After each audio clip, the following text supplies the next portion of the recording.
আজ থেকে ডাকসু নির্বাচনের আনুষ্ঠানিকভাবে প্রচার প্রচারণা শুরু হয়েছে এবং আমরা দেখছি প্রথম দিনেই কিন্তু আসলে ছাত্র শিবিরের যে প্যানেল রয়েছে ঐক্যবদ্ধ শিক্ষার্থী জোটের সেই প্যানেল থেকে আমরা দেখছি বেশ কিছু জায়গায় কিন্তু তারা বিলবোর্ড টাঙিয়েছেন প্রার্থীদের ছবি সম্মিলিত কে কোন পদে লড়ছেন। তো সেই বিলবোর্ডের বেশ কিছু বিলবোর্ড আমরা দেখছি যে আসলে তাদের বিলবোর্ডগুলো ছিঁড়ে ফেলা হয়েছে এবং আমরা সেটি আপনাদেরকে দেখাচ্ছি। এই মুহূর্তে আমরা রয়েছি গ্রাফিক ডিজাইনার যে বিভাগ রয়েছে চারুকলা অনুষদের ভিতরে, সেই জায়গায় আমরা দেখছি যে একটি বিলবোর্ড কিন্তু আসলে ভেঙে ফেলা হয়েছে এবং আরেকটি দেখেছি আমরা চারুকলা অনুষদের ঠিক সামনে আরেকটি বিলবোর্ড কিন্তু ভেঙে ফেলা হয়েছে এবং সেটি নিয়ে কিন্তু ইতিমধ্যে আমরা দেখছি যে সামাজিক যোগাযোগ মাধ্যমে শিবিরের যারা রয়েছেন তারা কিন্তু বিবৃতি দিয়েছেন যে নির্বাচনের প্রচার প্রচারণার ঠিক প্রথম দিনেই যখন এই রকম অনাকাঙ্ক্ষিত যে ঘটনাগুলো ঘটেছে তার মাধ্যমে আসলে যে নির্বাচনের যে সুষ্ঠু নির্বাচনের ধারা সেটি আসলে প্রশ্নবিদ্ধ করেছে, এমনটি অভিযোগ করেছেন এই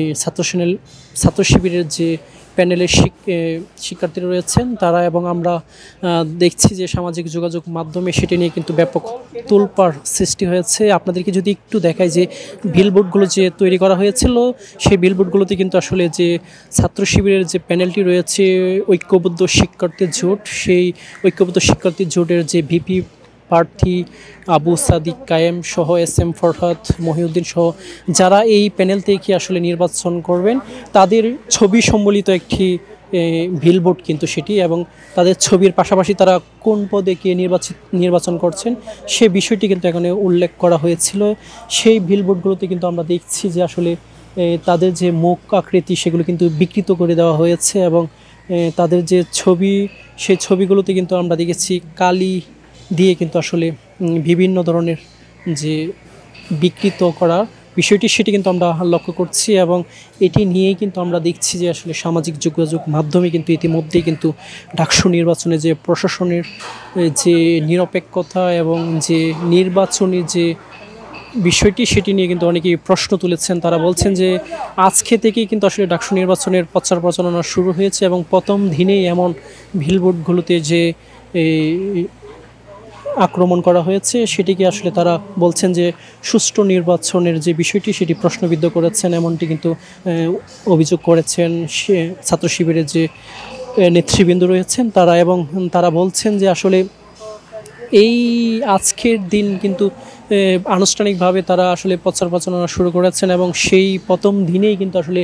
যে এভাবে বিলবোর্ডগুলো ভেঙে দেওয়া হয়েছে সেটি আসলে এই ন্যাক্কারজনক ঘটনা, এমনটি কিন্তু তারা দাবি জানিয়েছেন। আপনাদেরকে যদি একটু জানিয়ে রাখি আজ থেকেই কিন্তু আসলে ডাকসু নির্বাচনের আনুষ্ঠানিকভাবে প্রচার প্রচারণার যে বিষয়টি সেটি কিন্তু আসলে শুরু হয়েছিল এবং আমরা দেখেছি জোহরের নামাজের পরপরই কিন্তু আসলে ঢাকা বিশ্ববিদ্যালয়ের যে কেন্দ্রীয় মসজিদ রয়েছে সেই মসজিদ থেকে কিন্তু ছাত্র শিবিরের প্যানেলের যারা সদস্য রয়েছেন তারা কিন্তু সাংবাদিকদের সাথে কথা বলেছেন এবং এরপর পরই কিন্তু আমরা দেখেছি যে তারা কিন্তু প্রচার প্রচারণায় নেমেছেন এবং ঠিক তার কিছুক্ষণ পরেই কিন্তু আসলে এই ধরনের একটি ঘটনা কিন্তু আসলে ঘটেছে। সেটি কিন্তু আমরা দেখছি যে আসলে গ্রাফিক ডিজাইনার যে বিভাগ রয়েছে চারুকলা অনুষদের ভিতরে সেই জায়গার যে বিলবোর্ডগুলো সেগুলো কিন্তু আসলে ভেঙে দেওয়া হয়েছে এবং আমরা দেখছি এটি নিয়ে কিন্তু আসলে সামাজিক যোগাযোগ মাধ্যমে বিভিন্ন আলোচনা সমালোচনা ইতিমধ্যেই কিন্তু শুরু হয়েছে। তো যে বিষয়টি আমরা দেখছি যে আসলে কিন্তু এইটি নিয়ে কিন্তু আসলে সাধারণ শিক্ষার্থীরাও কিন্তু বলছেন যে আসলে এইভাবে একটি দলের যে এই বিলবোর্ড ছিঁড়ে ফেলে দেওয়া এটি কিন্তু আসলে কোনোভাবেই কাম্য নয়, এমনটি কিন্তু তারা অভিযোগ করছেন। তো এই ছিল আমার কাছে ডাকসু নির্বাচনের প্রথম দিন যে ঐক্যবদ্ধ শিক্ষার্থী জোটের যে বিলবোর্ড রয়েছে ছবি সম্বলিত সেই বিলবোর্ড কিন্তু যে দুর্বৃত্তরা ভেঙে দিয়েছে সেটির সবশেষ তথ্য।